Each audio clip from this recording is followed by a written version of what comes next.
Dear बच्चों, welcome you to the next lecture of current electricity.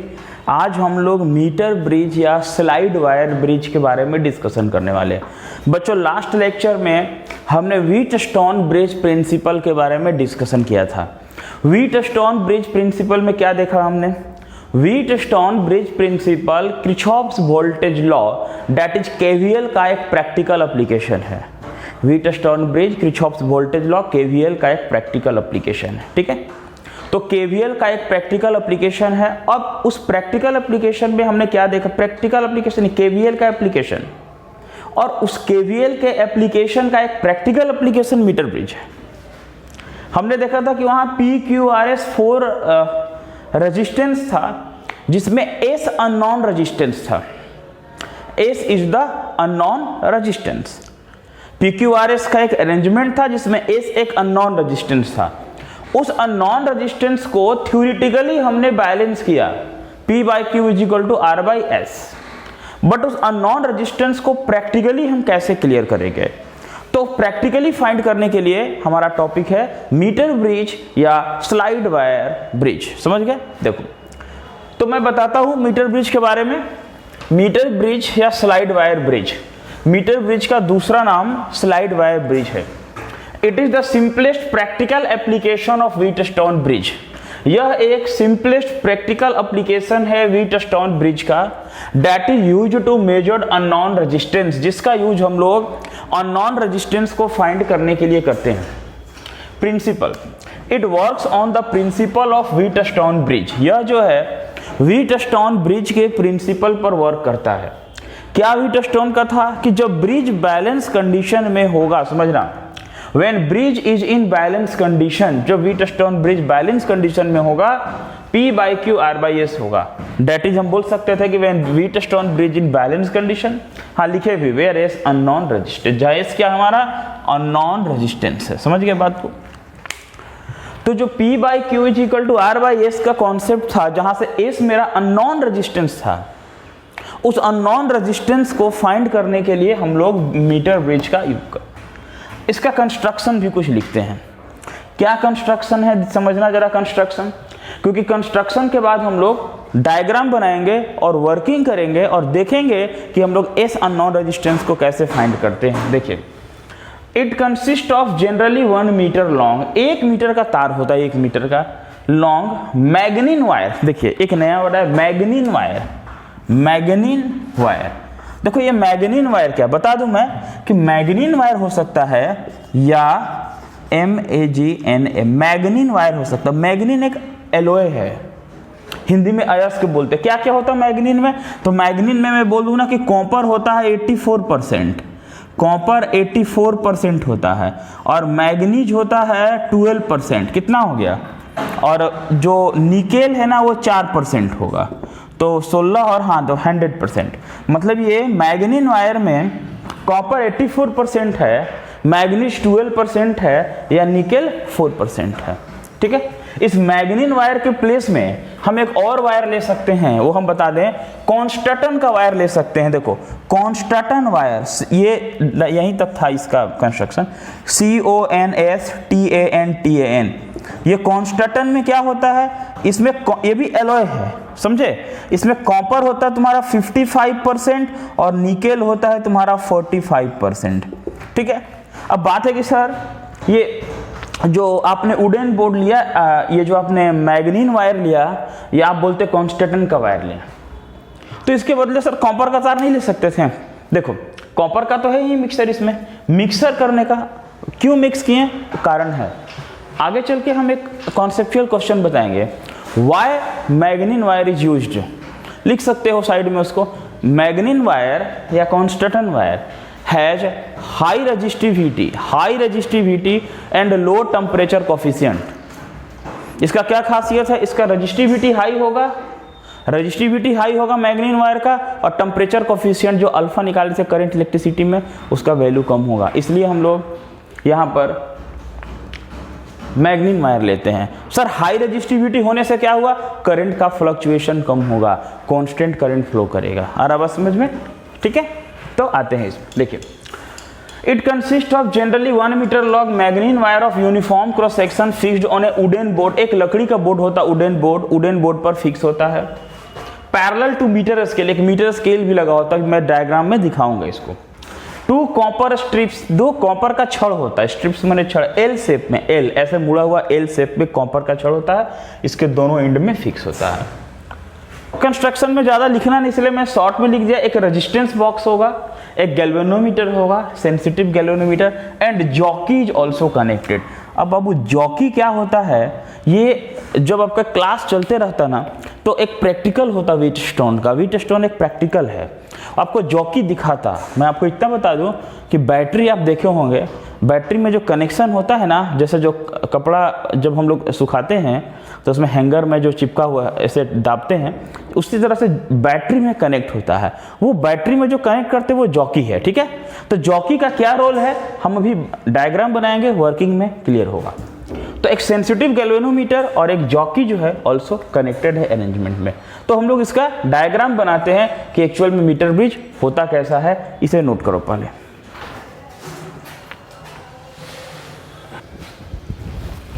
Diagram देखते हैं इसका, जो मैंने कंस्ट्रक्शन बताया उससे डायग्राम हम लोग क्लियर करते हैं। देखिए ये 1 मीटर का एक तार है जो मैग्नीन वायर है ए और बी का, ये मैंने मैग्नीन वायर ले लिया ए और बी। 1 मीटर है ये फिक्स, ए और बी, या कुछ और नेम दे देंगे उससे कोई प्रॉब्लम नहीं, ए और सी, ठीक है।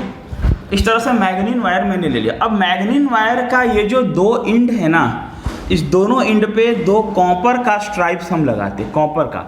देखो ये कॉपर का एल शेप में, एल शेप समझ रहे हो, देखो ऐसे यहाँ से जाकर के ये स्ट्रेट बनाना, ये डायग्राम तुम फ्रेश बनाना, मैं समझा रहा हूँ इसलिए डायग्राम को देखो। ये एल शेप में होगा, एल शेप में, समझ गए, एल शेप में, देखो एल शेप में। तो एल शेप में 2 कॉपर का स्ट्रिप्स, इसको बोलो कॉपर का छड़ बोलो, जो बोलना बोलो, ये दोनों एल शेप में होगा। एकदम सामने सामने में एल शेप में बनाना है इसे, ठीक है, एकदम दोनों एकदम सामने बनाना, ये एल शेप होगा, ठीक है। और एल शेप में ये 2 कॉपर का छड़ लगा रहता, इसको कॉपर स्ट्राइप्स बोलते हैं, ठीक है। ये एकदम सेम टाइप का कॉपर स्ट्राइप्स आप बनाना, ठीक है।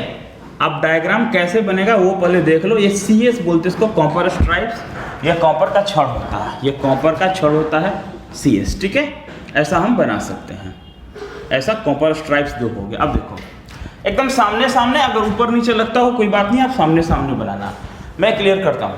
अब इस कॉपर स्ट्राइप्स एक टर्मिनल बीच में रहेगा। सर ये टर्मिनल हवा में तो नहीं झूलेगा? नहीं, हवा में नहीं झूलेगा। देखो यहाँ से एक वायर निकालते हैं, इसमें एक रेजिस्टेंस बॉक्स होगा RB। सर रेजिस्टेंस बॉक्स का क्या काम है, एकदम क्लियर होगा 100% बाबू, ठीक है।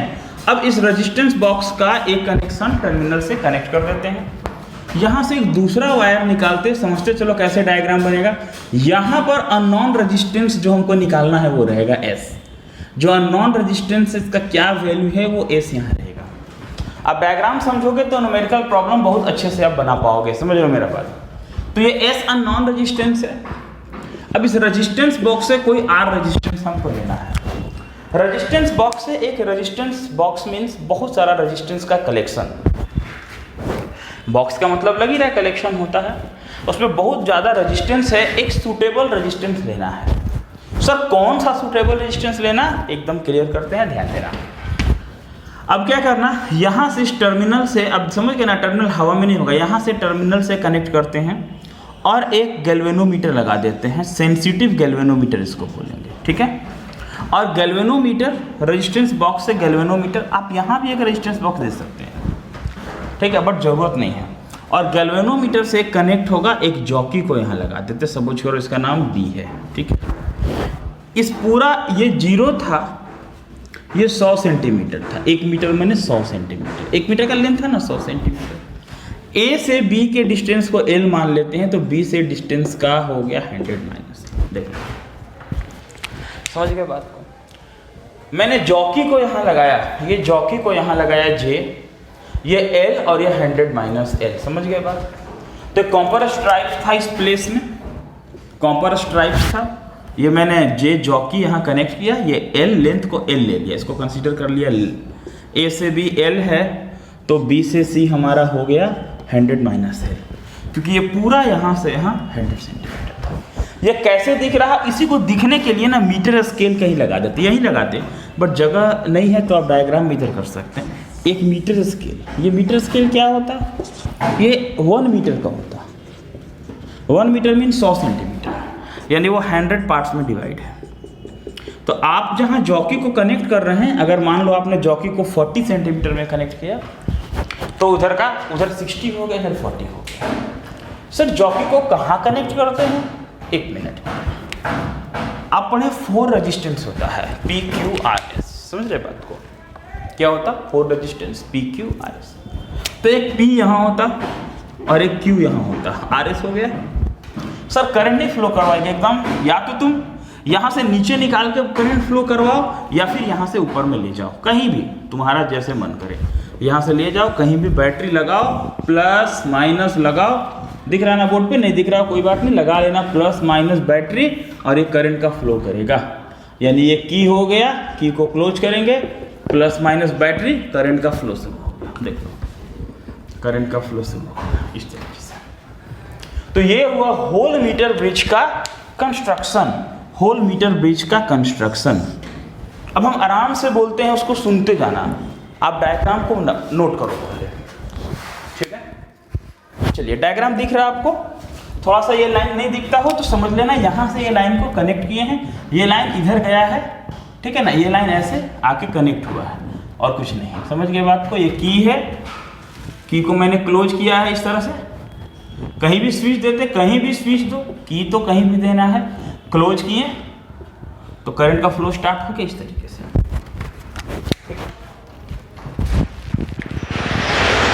एक बार आराम से सुनो, आराम से धीरे धीरे मैं समझा रहा हूं, एक बार सुनो, ओवरऑल शुरू से अभी तक रिपीट करते हैं। डायग्राम बनाना रुक जाओ। मीटर ब्रिज क्या है, प्रैक्टिकल एप्लीकेशन है जिससे हम लोग अननोन रेजिस्टेंस को फाइंड करते हैं। PQRS, जिसमें S मेरा अननोन रेजिस्टेंस था। व्हीटस्टोन ब्रिज प्रिंसिपल का ही प्रिंसिपल है जिस पर ये वर्क करता है। ये 1 मीटर का एक वायर है, मैग्नीन वायर है या कॉन्स्टेंटन वायर है। मैग्नीन वायर क्यों यूज है,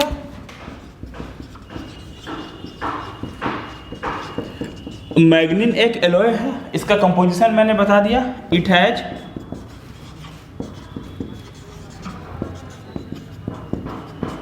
high resistivity and low temperature coefficient. Side में सब कहीं नोट करने का बात है, कोफिशिएंट।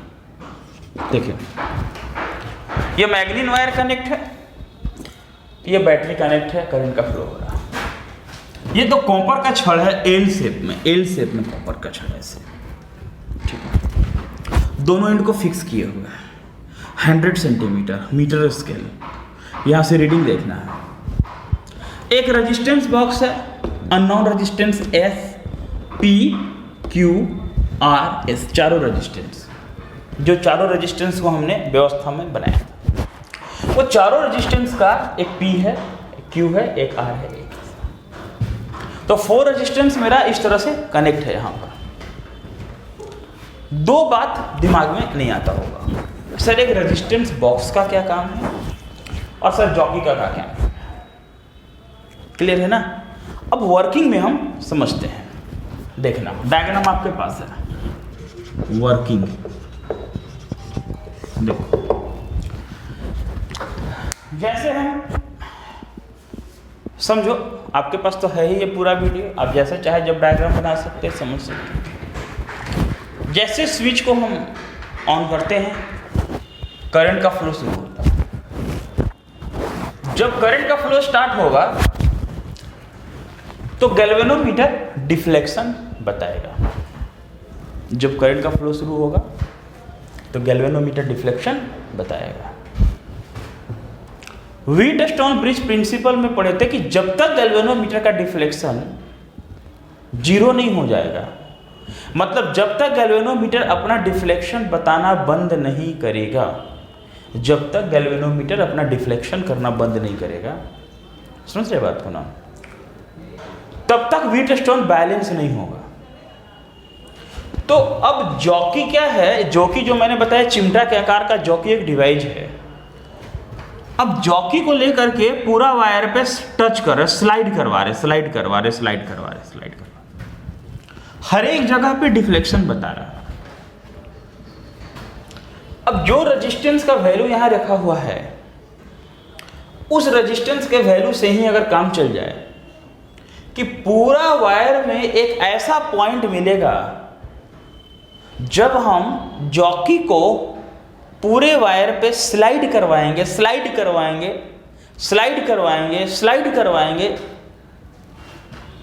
एक ऐसा पॉइंट मिलेगा जहां जॉकी को टच करते रखते गैल्वेनोमीटर का डिफ्लेक्शन बंद हो जाएगा।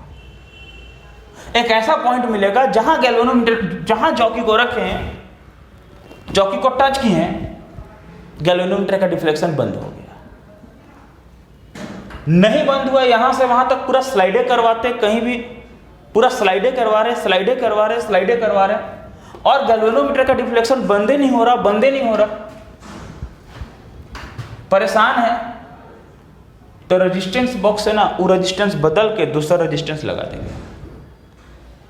मैंने कोई ना कोई रेजिस्टेंस लगाने से एक ऐसा समय आएगा, एक ऐसा बिंदु आएगा, एक ऐसा पॉइंट आएगा जहां गैल्वेनोमीटर अपना डिफ्लेक्शन बताना बंद कर देगा।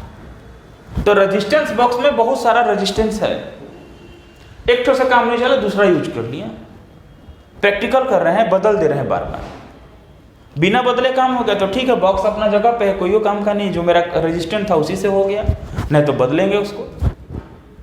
इसलिए बोलते हैं टेकिंग सुटेबल रेजिस्टेंस। एक ऐसा रेजिस्टेंस लेना है जिससे जॉकी को एक जगह मिले, एक घर मिले जॉकी को, कि जहां लगाने से गैल्वेनोमीटर का डिफ्लेक्शन बंद हो जाए। जो पॉइंट पर जॉकी को लगाने से गैल्वेनोमीटर का डिफ्लेक्शन बंद होगा, जो पॉइंट पर जॉकी को लगाने से गैल्वेनोमीटर का डिफ्लेक्शन बंद होगा, उस पॉइंट को नल पॉइंट कहेंगे। नल NULL, नल पॉइंट कहेंगे। ये नल पॉइंट है, NULL, नल, यानी जो बी है ना जहां लगाए हैं वो नल पॉइंट है। नल पॉइंट का मतलब ऐसा पॉइंट वेयर जहां पर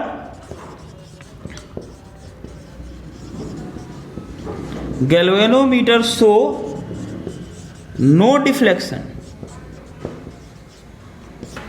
ऐसा पॉइंट जहां पर गैल्वेनोमीटर डिफ्लेक्शन नहीं बताएगा उसको नल पॉइंट कहेंगे, और जहां बताएगा वहां रख दिए। तो रेजिस्टेंस बॉक्स का काम यही है, एक तो से काम नहीं हो, दूसरा लिए। समझ गए बात? तो जितना सेंटीमीटर पे लगाएं, इधर से गिन लेंगे, सामने देख लेंगे 40 सेंटीमीटर है, 35 सेंटीमीटर है, तो बाकी 100 में घटा के इधर मिलिए कितना है। तो वर्किंग में बोलते हैं ना कि टेकिंग अ सुटेबल रेजिस्टेंस, समझ लो पहले, taking a suitable resistance from resistance box, है ना, जॉकी को क्या करना, देखो, jockey is moved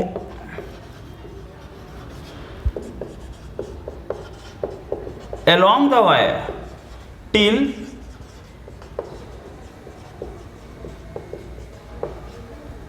galvanometer show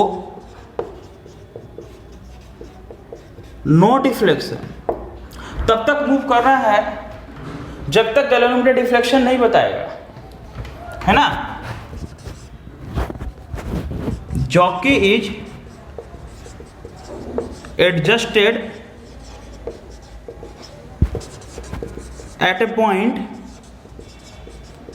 where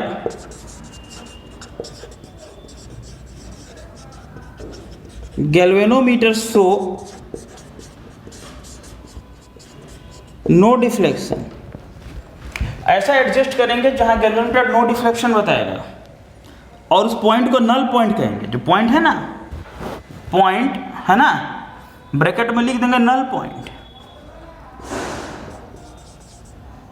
नल दे देंगे, वेयर कर देते हैं, null where galvanometer show no deflection. ठीक है, अब आगे हम बताते हैं और क्या, आपको समझा रहे थे बहुत देर से। डायग्राम बनाइए और वर्किंग अभी और है, बस लास्ट हो जाएगा आपकी बात पूरा। नोट करिए, डायग्राम बना के, डायग्राम बनाइए, लिखिए।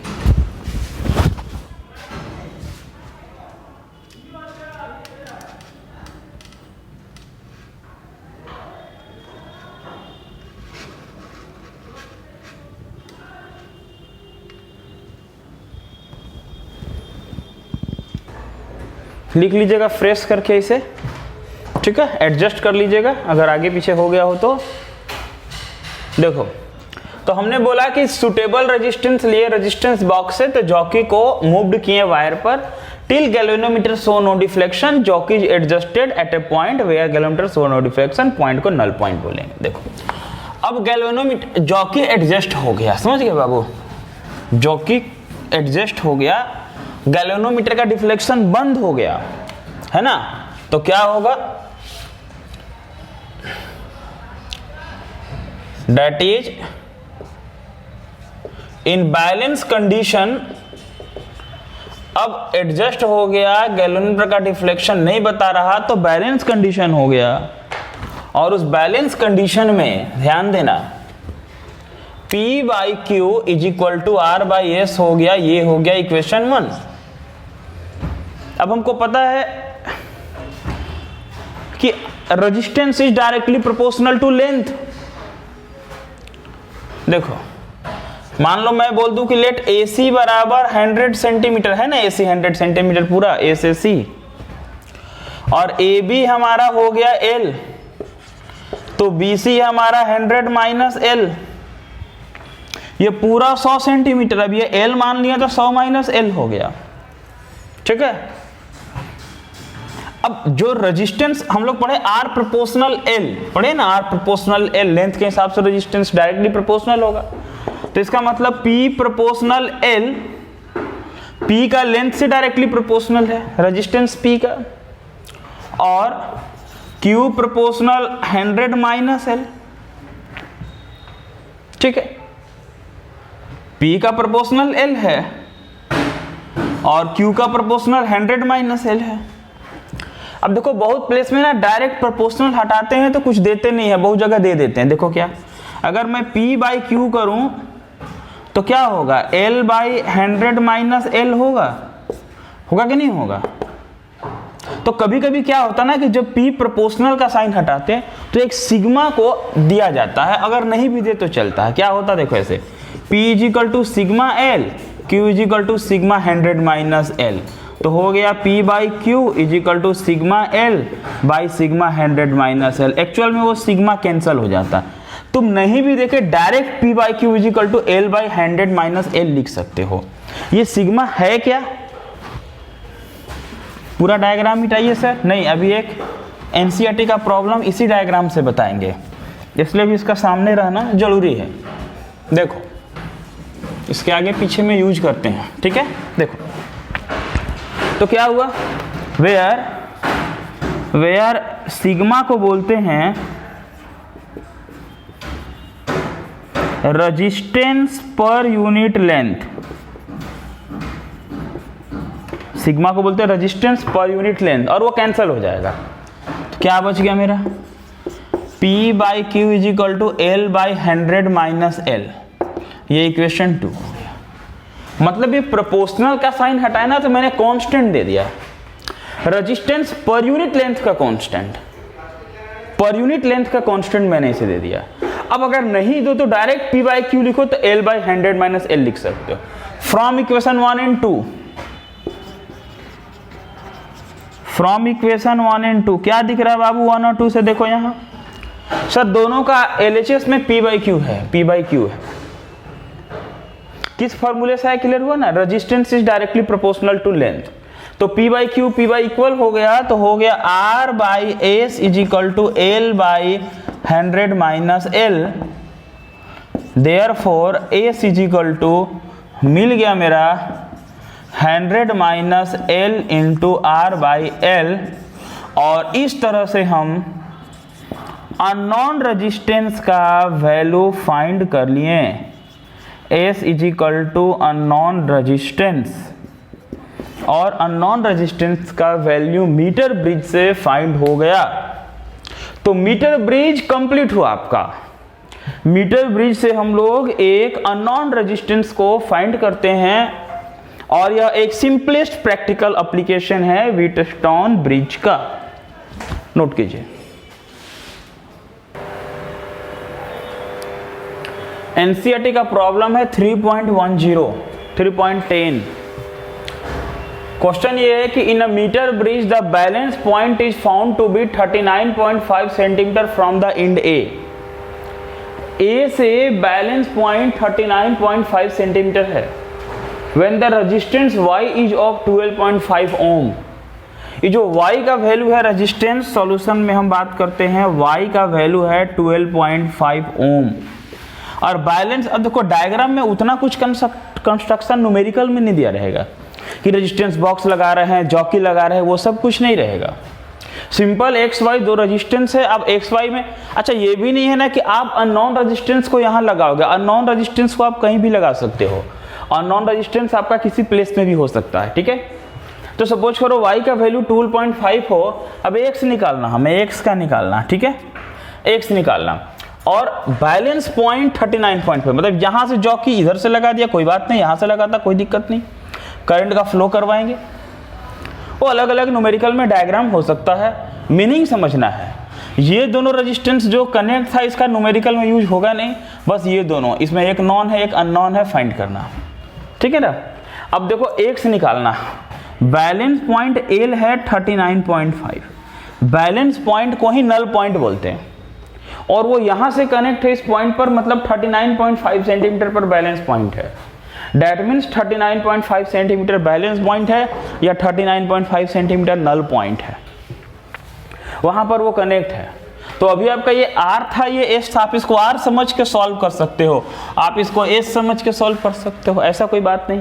तो आपने क्या पढ़ा, आपने पढ़ा कि P by Q is equal to R by S. Main relation आपका ये था कि R by S is equal to L by 100 minus L, main relation ये था आपका।